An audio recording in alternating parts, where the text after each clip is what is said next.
The distress signal rippled across the quantum communications network like a scream in the void. Ambassador Velthar of the Gentle Collective clutched her thorax as the message played through the council chambers.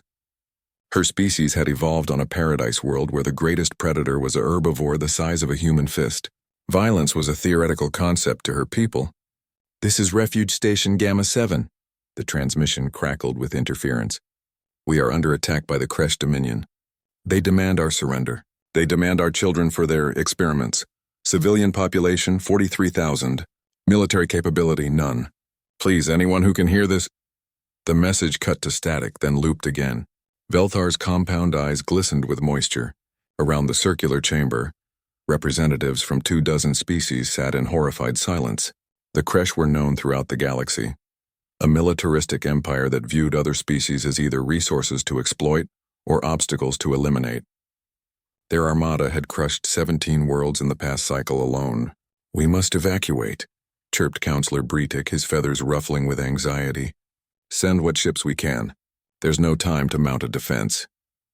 "The Kresh fleet numbers 300 warships," added General Thross, his scaled hide turning pale gray with fear. "Even if we gathered every military vessel in this sector, we'd be outgunned 5-1. And by the time we could organize, the station will fall." Velthar finished, her voice hollow. "Those innocents will be taken, used, destroyed." A heavy silence descended over the council. They had always prided themselves on being civilized, enlightened beings who had transcended the barbarism of their ancestors. But civilization, they were learning, offered little protection against those who rejected it. Then from the back of the chamber, a voice spoke in the crude, flat tones of the human ambassador. "We'll go." Every sensory organ in the room turned toward Marcus Chen, the human who had joined the council only 3 standard months prior. His species was new to the galactic community, uplifted from their quarantined world only after they'd developed faster-than-light travel on their own. There were rumors about their home planet, whispered warnings about the death world called Earth. "Ambassador Chen," Velthar said gently, "I appreciate the sentiment, but your species has only 6 ships in this entire sector. The Kresh will never know what hit them," Marcus interrupted, his predator eyes fixed and unblinking. "Relay the coordinates. We're already moving." The council watched in bewilderment as the human stood and strode from the chamber without waiting for dismissal. Such behavior would normally be considered an insult, but Velthar found herself too stunned to respond. "Should we inform him of the tactical situation?" asked Thross uncertainly. "Let him go," Velthar whispered, a strange feeling stirring in her thorax. "Let us see what the Deathworlders can do." Captain Sarah Okonkwo stood on the bridge of the UESS Indomitable, humanity's first deep space carrier, watching the tactical display update in real time. 5 other human vessels had already altered course, converging on Refuge Station like bullets finding a target. 6 ships against 300, her XO muttered. "The odds are worse for them," Sarah finished, allowing herself a predatory smile. "They just don't know it yet. Helm, initiate combat burn. I want us there in 2 hours, not 3. That'll push the engines past safety limits." "Captain." "Noted. Do it anyway." The crew moved with practiced efficiency, each member understanding what was at stake. Humans had spent 10,000 years learning how to kill each other, with ever-increasing efficiency. Then they'd spent another century learning how to direct that talent outward.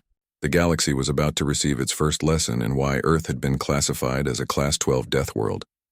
A planet where 90% of introduced species would die within 1 rotation. The Kresh Dominion had made their reputation conquering species that considered violence abhorrent. Today, they would meet a species that had made violence an art form. Warlord Krask watched with satisfaction as his armada surrounded the pitiful station. The inhabitants' terror was palpable even through their desperate transmissions. This would be an easy conquest like all the others. 300 ships against 1 civilian station, his tactical officer hissed with pleasure. "Their surrender is—" The sensor array exploded with warnings. 6 vessels approaching at impossible speeds. The officer shrieked. They're on a collision course." 6 ships. Krask's mandibles clicked with amusement. "Destroy them." But the 6 ships didn't slow, didn't deviate, didn't attempt communication. They simply opened fire at a range the Kresh had thought impossible, their weapons system somehow penetrating shields designed to withstand conventional bombardment. The human missiles didn't just explode. They punched through hulls, then detonated inside, turning ships into expanding clouds of debris. Their railguns fired solid projectiles at relativistic speeds, simple kinetic weapons that the sophisticated Kresh shields had never been designed to stop. And then the human ships were among them, moving with impossible agility for vessels of their size. The Kresh had built their ships sturdy and strong, designed for overwhelming firepower.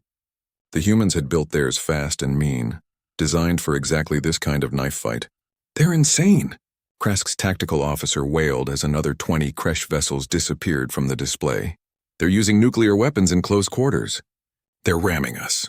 They're—" The Indomitable barreled through the Kresh formation like a shark through a school of fish, its point defense systems destroying anything that came close while its main batteries carved through capital ships. Fighter craft poured from its bays, small, vicious machines piloted by humans who viewed dogfighting as a sport. Within 30 minutes, the Kresh Armada was in full retreat. Within an hour, it no longer existed as a coherent fighting force. Ambassador Velthar watched the battle footage in silent amazement.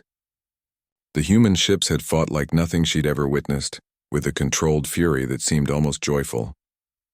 They had taken horrific damage, lost thousands of crew members, and never once considered retreat.